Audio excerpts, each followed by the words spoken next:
അസ്സലാമു അലൈക്കും വറഹ്മത്തുള്ളാഹി. ബിസ്മില്ലാഹ് വൽഹംദുലില്ലാഹ് വസ്സലാത്തു വസ്സലാമു അലാ റസൂലില്ലാഹ്. പ്രിയരെ, നാം വിശുദ്ധ ഖുർആൻ പാരായണം ചെയ്യുന്നതിനിടക്ക് പാരായണം അവസാനിപ്പിക്കുകയാണെങ്കിൽ ആ വാക്കിൻ്റെ അവസാന അക്ഷരം പൊതുവെ സുക്കൂൻ നൽകിയാണ് അവസാനിപ്പിക്കാറുള്ളത്. എങ്കിൽ നാം പാരായണം അവസാനിപ്പിക്കുന്ന വാക്കിൻ്റെ അവസാന അക്ഷരം ഫത്ഹുത്തൻവീൻ ആണെങ്കിലോ അവിടെയാണ് നാം ശ്രദ്ധിക്കേണ്ടത്.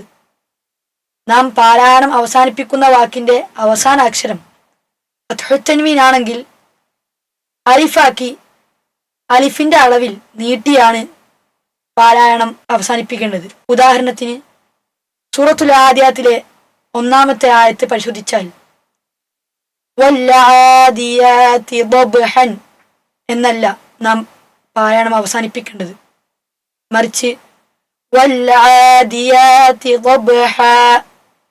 ഇപ്രകാരം തന്നെ വൽമൂരിയാതി ഖദ്ഹ. ഇതുപോലെ പാരായണം ചെയ്യുവാൻ ശ്രദ്ധിക്കുമല്ലോ. ബാറക്കല്ലാഹു ഫീക്കും.